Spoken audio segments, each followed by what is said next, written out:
കയ്പ്പയ്ക്ക ഇഷ്ടമില്ലാത്തവരുണ്ടോ? ഇതുപോലെ കറി വെച്ച് നോക്കൂ കേട്ടോ, എല്ലാവർക്കും ഇഷ്ടപ്പെടും. അതിനാവശ്യം ആദ്യം പരിപ്പാണ് കേട്ടോ. അത് കഴുകി വൃത്തിയാക്കിയതിന് ശേഷം നമുക്ക് കുക്കറിൽ വേവാൻ വേണ്ടി വെക്കാം കേട്ടോ. പിന്നെ അതിന് ശേഷം കയ്പ്പയ്ക്ക, അതായത് പാവയ്ക്ക, ഇതേപോലെ നീളത്തിലാക്കി അരിഞ്ഞിട്ട് ഉപ്പിട്ടിട്ട് വെള്ളത്തിൽ വെച്ചാൽ അതിൻ്റെ കയ്പ്പ് മാറിക്കിട്ടും കേട്ടോ. പിന്നെ ആവശ്യമുള്ളത് നമുക്ക് കറിവേപ്പില, സവാള, തക്കാളി, പച്ചമുളകാണ് കേട്ടോ. ഇതെല്ലാം എടുത്ത് വെച്ചിട്ടുണ്ട്. അതിന് ശേഷം നമുക്ക് പാചകം തുടങ്ങാം അല്ലേ. ചീഞ്ചട്ടി അടുപ്പിൽ വെച്ചിട്ട് വെളിച്ചെണ്ണ ഒഴിച്ച് കൊടുത്തിട്ടുണ്ട്. അതിലേക്ക് അരിഞ്ഞ് വെച്ച പച്ചമുളക് ഇട്ട് കൊടുത്തിട്ടുണ്ട് കേട്ടോ. അത് നന്നായി ഒന്ന് ഇളക്കി വന്ന ശേഷം നമ്മൾ സവാള ഇട്ട് കൊടുത്തിരിക്കണം.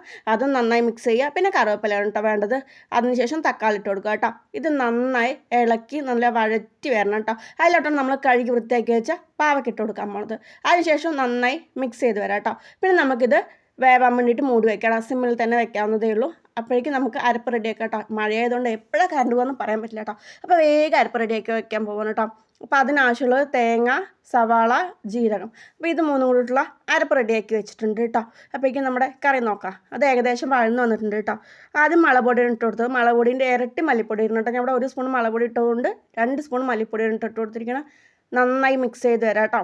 അപ്പോൾ അതിൻ്റെ ആ മസാലകളൊക്കെ ഇതിലോട്ട് നന്നായി പിടിക്കും. പിന്നെ നമ്മൾ ഓൾറെഡി വേവിച്ച് വെച്ചിട്ടുണ്ടായിരുന്നല്ലോ കുക്കറിൽ പരിപ്പ്, അതിലോട്ട് ഇത് ആഡ് ചെയ്ത് കൊടുത്ത് നമുക്ക് ഒരു വിസിലും കൂടി അടുപ്പിക്കാം കേട്ടോ.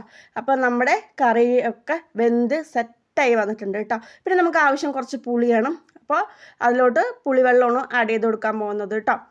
അതിട്ട് കൊടുത്ത ശേഷം നമുക്ക് മഞ്ഞൾപ്പൊടി ഇട്ട് കൊടുക്കാം. ആവശ്യത്തിന് ഉപ്പിട്ട് കൊടുക്കാം കേട്ടോ.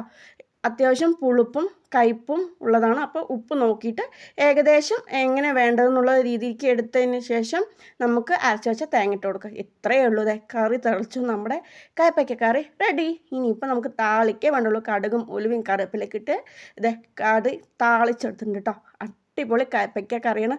ചൂട് ചോറിൻ്റെ കൂടെ അടിപൊളി ടേസ്റ്റാണ് കേട്ടോ.